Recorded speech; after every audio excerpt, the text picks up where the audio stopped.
This is problem 8.19. It's on page 449. Wire is being drawn at a constant rate from a spool by applying a vertical force P to the wire as shown. The spool and the wire wrapped on the spool have a combined weight of 20 pounds. Knowing that the coefficients of friction at both A and B are 40% static and 30% kinetic, determine the required magnitude of force P. So the key here, first of all, is to decide, are we going to use the static friction coefficient or kinetic? Well, remember they said the spool is turning.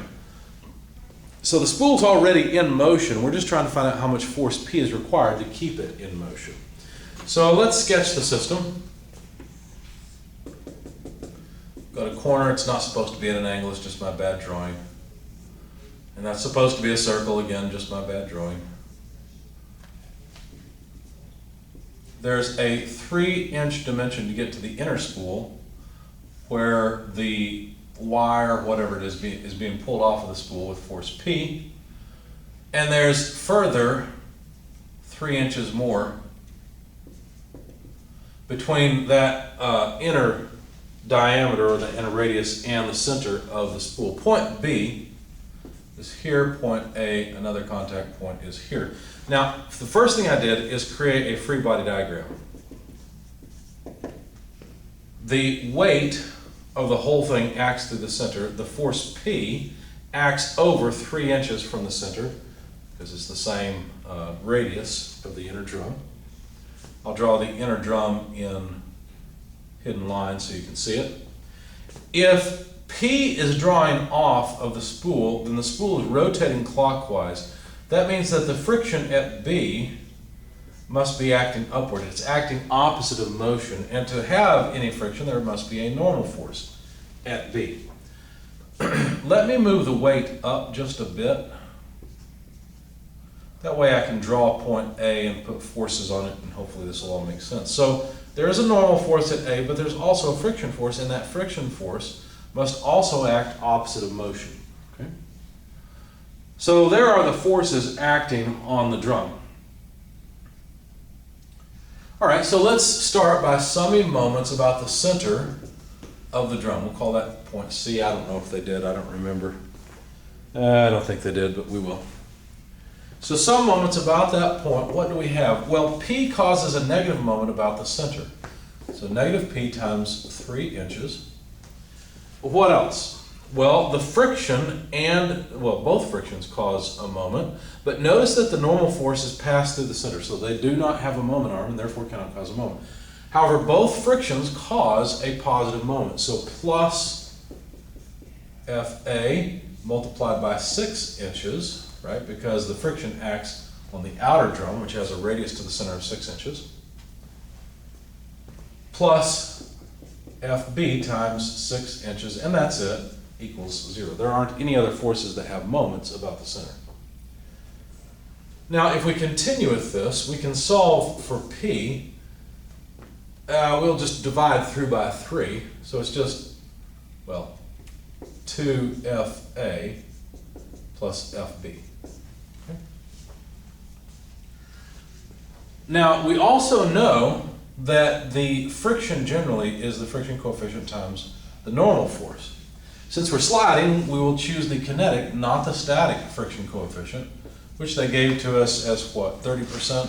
Yeah, 0.3.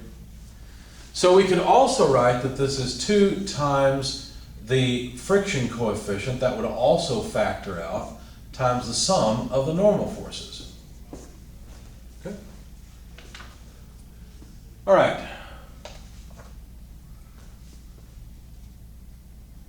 So let's sum forces in the horizontal and vertical directions as well.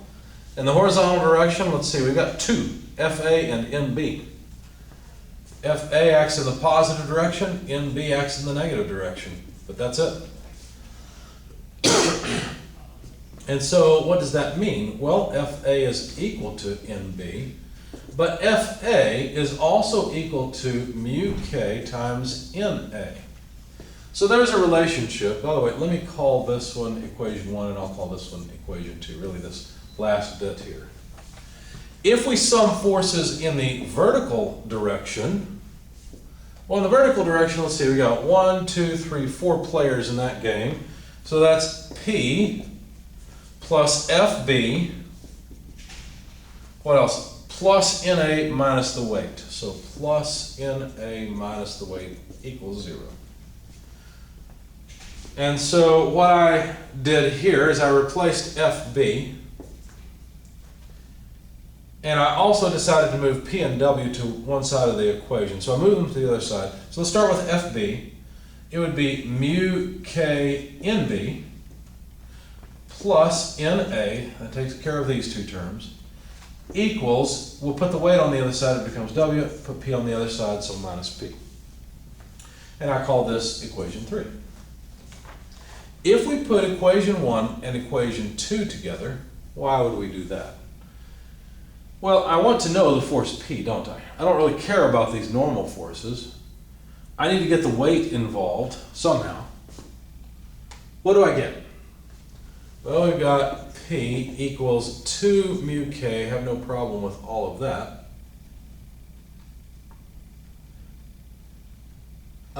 Let's go ahead and break this up. NA plus 2 mu K, and instead of writing NB, let's use equation 2 and write mu K NA. But wait a second, mu K times mu K, that's just mu K squared. So what I've done is I've gotten rid of the normal force at B. Now I'd like to get rid of the normal force at A. Well, to do that, I'll have to use equation 3. There's no way to put equation 1 and 2 together. Pardon me, any better than this. Let's do one more thing, though. Let's see. Oh, let's put together equations 2 and 3 and see what happens. So equation 2 and equation 3. We'll use equation 2 to get rid of NB in equation 3 as well. Might as well. So mu K, we're getting rid of NB. NB is mu K NA, so that's just mu K squared NA, right? That's what mu K NB is. Plus NA equals W minus P. Now, if I factor out NA, then this is also equal to NA times, and I just decided to write mu K first, it doesn't really matter, plus 1. Just factoring out, so you're left with a 1 there, right? So now I have used equation 2 to get rid of NB in both equations 1 and 3. All right, now let's call this combined equation 4, and let's continue working with this equation. All right, so we've got what? Let's see, W minus P, which I like, equals NA times mu K squared plus 1. Well, I'd like to solve for NA. Let me go ahead and do that actually from here. So we'll just take this equation and solve for NA. NA is equal to W minus P divided by mu K squared plus 1. So I haven't done anything with equation 4 yet.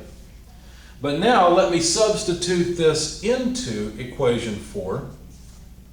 So substitute this, not definition, but this calculation of NA into equation 4, and what do we get? Well, we have P on the left-hand side equals, and we'll go ahead and factor out, let's see, yeah, we can factor out NA, so 2 mu K plus 2 mu K squared times NA. Let's see, that's, in fact, that's what's equal to P, right? So now let's substitute in NA. So that's W minus P divided by mu K squared plus 1. Okay. Now if we put the mu K stuff all together,